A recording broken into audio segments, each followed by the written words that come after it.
Salut tout le monde, c'est Naylor pour Radio Game. J'espère que vous allez bien. Pour ma part, ça va très bien. Donc aujourd'hui, on se retrouve pour une toute nouvelle interview. Donc je suis accompagné de Pulse Parallax. Donc salut à toi. Salut. Voilà, donc si tu pouvais te présenter pour ceux qui ne te connaîtraient pas. Alors moi c'est Parallax. Je suis le président de la structure game multigaming Pulse Gaming. J'ai 34 ans, je suis Toulon. D'accord. Donc est-ce que tu pourrais expliquer pour ceux qui ne connaissent pas un peu le monde des structures, des rôles de chacun, quel est ton rôle? Mon rôle en tant que président, c'est surtout de mener à bien le projet initial, c'est-à-dire notre projet d'avoir une multigaming posée, solide, avec des objectifs qui sont tenus et des ambitions qui sont tenues. Ok, donc si tu pouvais nous parler d'une organisation, comment se passe une semaine dans le staff de la Pulse? C'est-à-dire comment vous travaillez dans les structures en fait? Alors, dans les structures, je ne sais pas, mais je peux bien parler de nous, comment on travaille, il n'y a pas de problème. Nous, en fait, rien que le staff, comment ça s'appelle? Excusez-moi, nous, le staff, on se réunit 3 fois par semaine. On a des réunions 3 fois par semaine. Et on met en place en fait tous nos objectifs, c'est-à-dire que par exemple demain soir il y a notre nouveau site qui sort, donc jusqu'à présent on se penchait là-dessus. Dernièrement il y avait je sais pas si vous nous avez suivi, il y a eu le SWC. On va y On revenir avait, juste un peu après. voilà, donc on avait préparé tout ça. En même temps on est en étroite collaboration avec nos sponsors, avec nos partenaires, et on essaie surtout d'améliorer au quotidien tout ce qu'on peut pour la structure, tout simplement.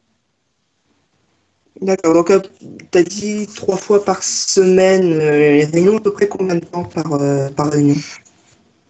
Bon, ça dépend, on va dire un peu 3 heures. D'accord. Et les autres jours, on joue tous ensemble, on rigole, quoi. Est-ce qu'il y a des moments où certaines réunions sont plus privées que d'autres? Je suppose qu'il y a un conseil d'administration dans la structure, je suppose.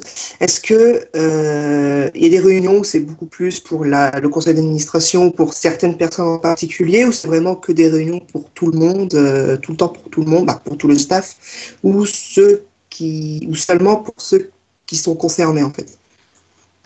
En fait, nous, on fonctionne avec des forums. On a un forum en fait professionnel, bien propre à nous.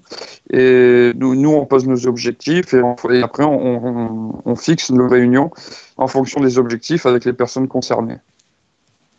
Voilà, si c'est par exemple pour des ODC où il faut du graphisme, les gens sont là de telle heure à telle heure pour le graphisme et ainsi de suite, quoi. Et une fois par mois, on a une réunion de toute la structure avec tous les joueurs, tout ça. Ok, c'est intéressant. Tu nous parlais de l'OSWC. Donc, vous avez eu les Inside, donc pendant le SWC, les qualifications SWC. Une question qui vient tout de suite. Comment vous avez fait pour les convaincre de venir chez Pulse? Les convaincre, en fait, ça va pas vraiment été comme ça que ça s'est fait. C'est qu'en gros, nous, on nous connaissait déjà un peu dans le circuit. Le truc qu'il y a eu, en fait, c'est que, par connaissance, par relation, et puis ils ont vu surtout faire la force chez nous. C'est en LAN, quand on se déplace, on est très nombreux. Et on s'occupe, je pense, enfin, je veux pas, mais je pense que tous les joueurs sont très, très contents de notre soutien lors des événements offline, ainsi que online. Et du coup, c'est ça que je pense qui a fait pencher la balance, pour nous. C'est qui a fait le premier pas? Est-ce que c'est les Inside, notamment Atto, qui était le capitaine de l'équipe, ou est-ce que c'est l'un du staff ou toi qui les a contactés? Dans le tout premier contact, c'est eux qui sont venus nous voir. D'accord. Donc, c'est très, très intéressant. Du coup, une autre question qui vient aussi à l'esprit, vous êtes certainement au courant, je pense, parce que c'est quand même vos joueurs, qu'ils ont split, parce que donc ils se sont séparés, parce Oui. que Atos est parti. Oui. S'ils n'avaient pas été séparés, est-ce que vous les auriez gardés? Et pourquoi au cas où? Si oui, pourquoi? Et sinon, pourquoi? Oui, on aurait continué avec eux, ça c'est certain. Bon, ils ont préféré de se séparer. De toute façon, le contrat s'arrêtait, enfin, c'était prévu dans les contrats. Mais oui, on les aurait gardés, bien évidemment, parce que c'est des gens prometteurs, c'est une équipe prometteuse. Bon, aujourd'hui, ils ont séparé le split. Bon, ben, ils ont décidé de split. Bon, ben voilà, c'est la vie. Mais je sais que nous, on entretient toujours des bonnes relations avec tous nos joueurs. Voilà. J'allais y venir. Est-ce que la structure a Ah toujours des oui, oui. contacts avec eux? Et Ah oui, oui. qu'est-ce que toi personnellement tu penses de cette séparation? Bon, je pense que c'est dommage. Je pense que c'est surtout dû à la jeunesse. Voilà. Ils sont jeunes encore. C'est pas impossible que d'ici 6 mois, on les revoit tous réunis, hein. Mais je pense que non. Je pense que c'est dû, voilà, le DE, le niveau d'âge du DE, on va dire que c'est assez jeune. Ça part de voir 14 ans, mais on va dire pour les tournois sérieux comme le SWC, ou les choses comme ça, ou les Gfinity, les MLG, les choses comme ça, c'est à partir de 16 ans. Donc on va dire l'âge moyen, c'est entre 16 et allez, 25 ans au max, et 26 ans. Parce que comme il y a Broken qui joue, lui, il est un peu plus âgé. Mais sinon, non, ben, écoute, je pense que c'est dû à la jeunesse. Voilà, c'est leur choix de parcours, je le respecte et je leur souhaite bonne chance. Donc, c'est très intéressant. Tu as dit, dans 6 mois, on pourrait pourquoi pas les revoir. Est-ce que du coup, s'ils redemanderaient de rentrer dans la Pulse, est-ce que ce serait toujours d'actualité qu'ils rentrent ou pas? Bah, ça, c'est compliqué en fait, parce que nous, on va pas attendre 6 mois pour avoir une nouvelle équipe, c'est certain.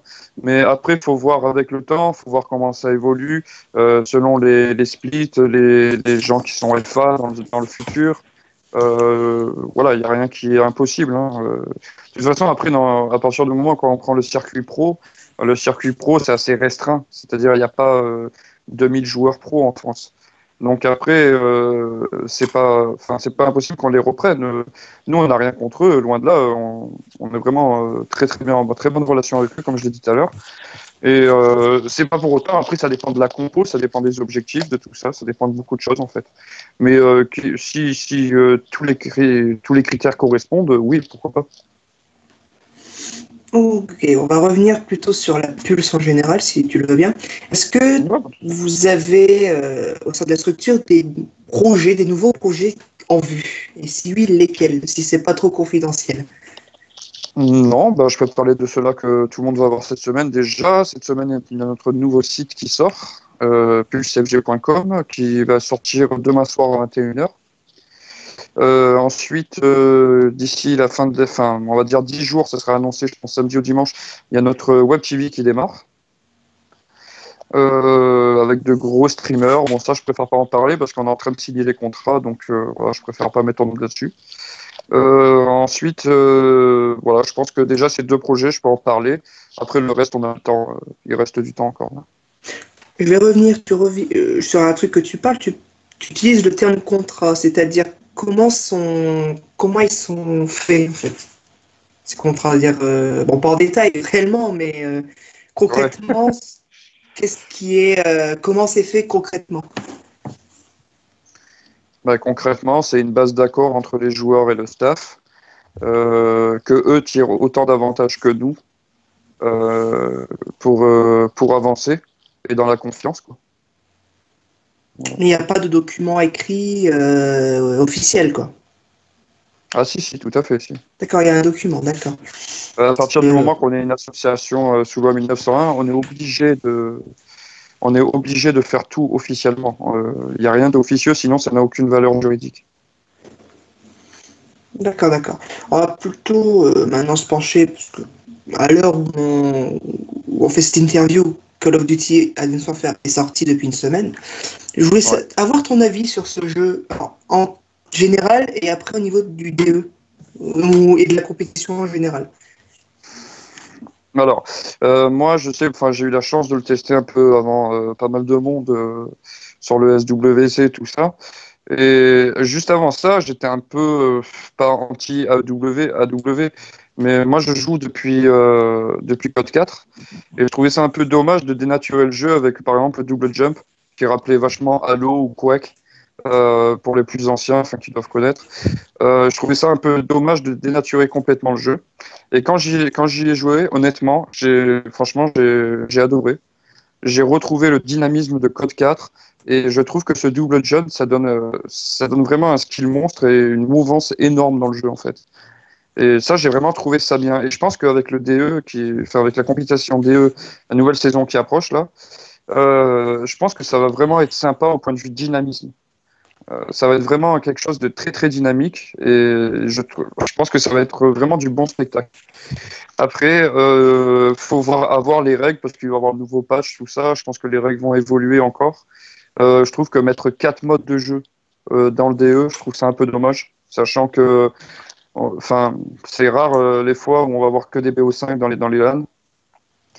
Après, peut-être que c'est un système qui va l'approcher, qu'on ne sait pas encore. Donc, je critique pas, mais moi, j'étais plus resté sur le CTF, le HP et la SND, quoi.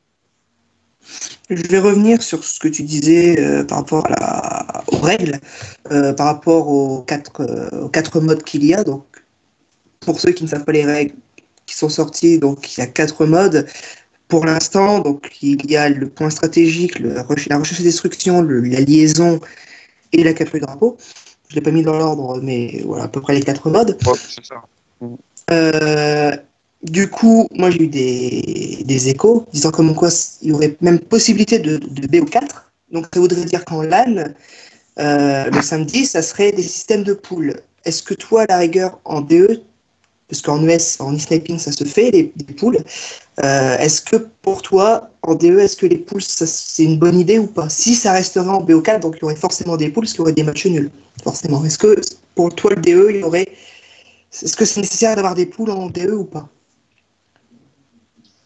Ben, nécessaire, on va dire que ça fait plus de matchs, tout ça, ça fait durer un peu plus le suspense, ça laisse plus de chance aux gens. Après, nécessaire, je pense pas. Après, honnêtement, si, parce que, enfin, moi, je sais que je bouge sur pas mal d'événements nationaux. Euh, Bientôt, ben, à partir de décembre, on sera à l'international aussi. Je pense que, honnêtement, si ça fait pas trop durer les LAN, parce que souvent dans les LAN, il y a pas mal de retard, même avec un bracket et un loser bracket. Enfin, avec un winner bracket et un loser bracket, pardon. Donc, des poules, c'est bien, ça avantage plus d'équipes. Après, est-ce que c'est vraiment nécessaire? Pour les organisateurs de LAN, je pense que ça va être plus galère qu'autre chose. Après, il faut voir comment ils gèrent ça. C'est à voir, c'est à suivre, comme dirait l'autre. Je vais revenir sur ce que tu disais il y a 2 minutes par rapport à l'international. Vous avez été à l'international, c'est-à-dire? Ben, à partir de décembre, là, on va participer, je pense, à une LAN qui se déroule en Belgique. Ensuite, je sais que sur CS, ils veulent partir en Espagne. Donc, on va dire enfin, on va rester dans l'Europe pour l'instant. Voilà. D'accord. Ok, d'accord. Donc c'est tout ça. Donc l'interview va toucher à sa fin. Est-ce que tu as des dédicaces à faire? Pas de dédicace, déjà, je remercie tous nos sponsors, c'est-à-dire Scud Gaming, que je recommande à tous les joueurs DE. Je remercie aussi Nitrado. Ensuite, je remercie tous les partenaires, c'est-à-dire Pure Gaming, Gamoniac, Chart Config, mais voilà. Et ensuite, je remercie bien sûr tout notre staff parce qu'ils font un boulot monstre toute l'année et tous nos joueurs. Voilà, et je souhaite à tout le monde une très bonne saison sur AW ou sur n'importe quel jeu du DE. Et qu'est-ce qu'on peut te souhaiter et souhaiter aussi à la structure donc Pulse Gaming pour la suite? De bons résultats et puis une évolution sans cesse, quoi. Bah, écoute, on le souhaite tous. Et est-ce que tu as un dernier mot à dire avant la fin de cette interview? Non, merci à vous aussi. J'ai oublié de le mettre dedans, je suis désolé, mais merci à vous aussi de prendre du temps et s'intéresser à nous. C'est vraiment sympa. Et puis, j'espère vous voir sur d'éventuels événements français. mais il n'y a pas de problème, il n'y a aucun souci là-dessus. Écoutez, c'est sur ces derniers mots que cette interview se clôture. Donc, vous pourrez retrouver évidemment le Twitter de la Pulse Gaming et toutes leurs informations, toutes leurs pages disponibles dans la description, si vous voulez les suivre, évidemment. Si vous voulez nous suivre aussi, évidemment, le Twitter, le Facebook et le YouTube donc de la Radio Games dans la description. Et puis, à toi, Parallèle, je te dis merci à toi puis, pour cette interview, et puis bonne soirée à toi. Et puis, bonne soirée à tous. C'était Nailer pour Radio Games. Allez, salut à tous. Salut à tous.